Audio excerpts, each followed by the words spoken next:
అండి, అందరికీ నమస్కారం. నేను మీ జయ. యాత్ర విశేషాలకు స్వాగతం అండి. ఈ వీడియోలో నేను చాలా విషయాలు చెప్పబోతున్నానండి. వీడియో ఎక్కడ స్కిప్ చేయకుండా చూడండి. ఈ వీడియోలో శ్రీకృష్ణుడు విద్యను అభ్యసించిన స్థలము, గురుదక్షిణగా సాందీపని మహర్షికి ఏమిచ్చాడు, కుచేలుడు శ్రీకృష్ణుడికి పరిచయమైన స్థలము, భర్తృహరి గుహల గురించి తెలుసుకుందామండి. ఈ ప్రదేశాలన్నీ ఎలా సందర్శించాలి అనే విషయాన్ని ముందుగా తెలుసుకుందామండి.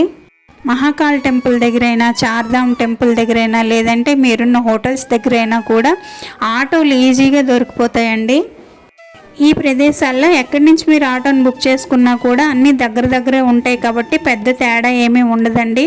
ఆటో వాళ్ళు 5 నుంచి 600 వరకు ఛార్జ్ చేస్తారు. ఎంత రష్ ఉన్నా కూడా 4 నుంచి 5 గంటల సమయం అయితే పడుతుందండి, అంతకన్నా ఎక్కువేమీ పట్టదు.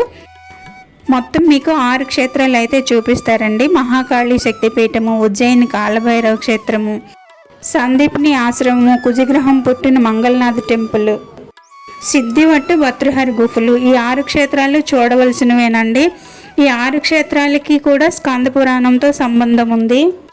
గత 3 వీడియోస్లో మనము మంగళనాథ్ టెంపుల్, సిద్ధివట్టు, కాలభైరవ క్షేత్రము, అలాగే ఉజ్జయిన్ మహాకాళి శక్తిపీఠం గురించి తెలుసుకున్నాం కదండి. ఈ వీడియోలో ముందుగా మనం శ్రీకృష్ణ పరమాత్మ విద్యను అభ్యసించిన సాందీపని మహర్షి ఆశ్రమం గురించి తెలుసుకుందాము. ఇదిగోండి, ఇదేనండి మహర్షి సాందీపని ఆశ్రమము. ఈ ఆశ్రమంలో అడుగు పెట్టగానే మన మనసుకి ఏదో తెలియని సంతోషము, ఆనందము కలుగుతాయండి. ఇప్పుడు కూడా శ్రీకృష్ణ పరమాత్మ ఇక్కడే కదలాడుతున్నారా అనిపిస్తున్నంత సంతోషంగా ఉంటుందండి. ఇప్పటికీ కూడా గురు పౌర్ణమి నాడు ఇక్కడికి ఎంతోమంది పిల్లలను తీసుకొచ్చి అక్షరాభ్యాసం చేయించటము ఆనవాయితీగా నడుస్తున్నదండి. ఇదిగోండి, ఇక్కడ కనిపిస్తున్న టెంపులే శ్రీకృష్ణుడు బలరాముడు విద్యను అభ్యసించిన స్థలం అండి. ఈయనేనండి శ్రీకృష్ణుడికి బలరాముడికి విద్య నేర్పించిన సాందీపని మహర్షి.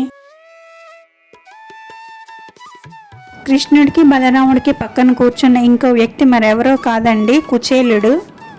కృష్ణ పరమాత్మకు కుచేలుడు పరిచయం అయింది ఈ ఉజ్జయిన్లోని సాందీపని మహర్షి ఆశ్రమంలోనేనటండి. ఇది కుండేశ్వర్ మహాదేవ్ శివలింగము, అతి ప్రాచీనమైనదటండి. ఈ శివాలయానికి ఎదురుగా ఉన్నటువంటి నంది ప్రపంచంలో ఇంకెక్కడా లేని విధంగా నిలబడి దర్శనమిస్తుందండి.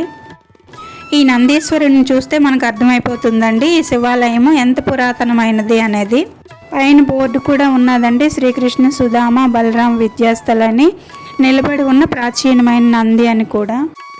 మనమైతే కుచేలుడు అంటాం కానీ ఇటు సైడ్ వాళ్ళు సుధామ అంటారండి. ఇంకెక్కడ చూసినట్లయితే శ్రీకృష్ణ పరమాత్మ సాందీపని మహర్షి ఆశ్రమంలో 14 విద్యల్ని, 64 కళల్ని అభ్యసించారటండి. అవన్నీ కూడా ఇక్కడ ప్రస్తావింపబడ్డాయండి. నేటికి కూడా తల్లిదండ్రుల మాట వినని పిల్లలు, మందబుద్ధి ఉన్న పిల్లలు, విద్యలో సరిగ్గా రాణించిన పిల్లల్ని ఇక్కడికి తీసుకొచ్చి విద్యను అభ్యసించటము ఆనవాయితీగా వస్తున్నదండి. శ్రీకృష్ణ పరమాత్మ సాందీపని మహర్షికి గురుదక్షిణగా అతని చనిపోయిన కుమారుడిని యమలోకం నుంచి తీసుకొచ్చి ఈ ఆశ్రమంలోనే తిరిగిచ్చాడటండి.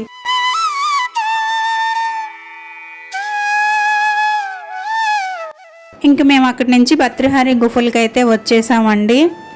ఈ భర్తృహరి మరెవరో కాదండి, ఉజ్జయిన్ రాజు సామ్రాట్ విక్రమాదిత్యుల వారి పెద్దన్నయ్య అండి.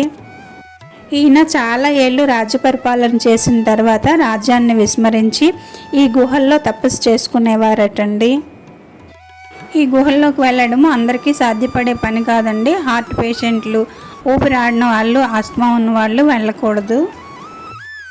ఈ గుహల్లోకి ఒక్కొక్కరే వెళ్ళాలండి. అలా 10 మంది వరకు వెళ్ళి వాళ్ళు దర్శనం చేసుకొని వచ్చిన తర్వాతే ఇంకో 10 మంది వెళ్ళాలండి. ఇక్కడ ఎలాంటి సెక్యూరిటీ లేదు, ఎవరు సెక్యూర్ వాళ్ళే చూసుకోవాలి. ఈయనేనండి భర్తృహరి, ఎంతో తపోనిష్ట కలిగిన మహా తపశ్శక్తిశాలి అండి ఈయన తపశ్శక్తికి ఒకానొకప్పుడు ఇంద్రుడే భయపడిపోయి ఇతని తపస్సుని ఎలాగైనా భంగపరచాలని ఒక పెద్ద కొండని ఇతని మీదకి తోస్తాడు. అప్పుడు భర్తృహరి తన తపశ్శక్తితో ఆ కొండని తన అరచేతితో ఆపేస్తాడు. ఆ కొండపైన అతను ఆపినట్టుగా చేతి ముద్రలు ఇప్పటికీ కనిపిస్తాయండి. చుట్టూ గ్రిల్స్తో కట్టేయడం కారణం చేత వీడియో తీయడం కుదరలేదు. ఈ గోడ మీద చూసినట్టయితే ఆ కథ అంతా రాసి ఉన్నదండి. ఇంక ఇక్కడ చూసినట్లయితే మీకు అర్థమవుతుంది ఈ గుహలు ఎంత భయంకరంగా ఉన్నాయి అనేది.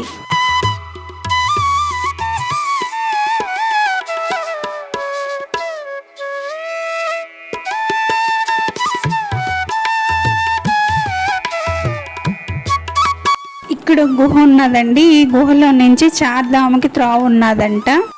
గంగోత్రి, యమునోత్రి, కేదార్నాథ్, బద్రీనాథ్కి భర్తృహరి ఈ గుహలో నుంచే వెళ్ళేవారటండి. ఇప్పుడైతే ఈ త్రోవను క్లోజ్ చేసేశారు. ఉజ్జయినిలో తప్పకుండా సందర్శించవలసిన మరో క్షేత్రము హరసిద్ధి మాత శక్తిపీఠం అండి. ఇక్కడ జరిపే హారతి వర్ణనాతీతం అండి, మాటలతో వర్ణించలేమో, చూసి తీరాల్సిందే. ఈ ఆలయం గురించి రేపటి వీడియోలో తెలుసుకుందామండి. వీడియో ఎలా ఉందో కమెంట్ చేసి చెప్పండి. నచ్చితే లైక్ చేసి షేర్ చేయండి. ఇలాంటి ఇన్ఫర్మేటివ్ వీడియోస్ కోసం నా ఛానల్ని సబ్స్క్రైబ్ చేసుకోవడం మర్చిపోకండి. ఇవాళకి ఇంతేనండి. ఇంకో మంచి వీడియోతో మళ్ళీ కలుద్దాం. అంతవరకు సెలవండి. బాయ్.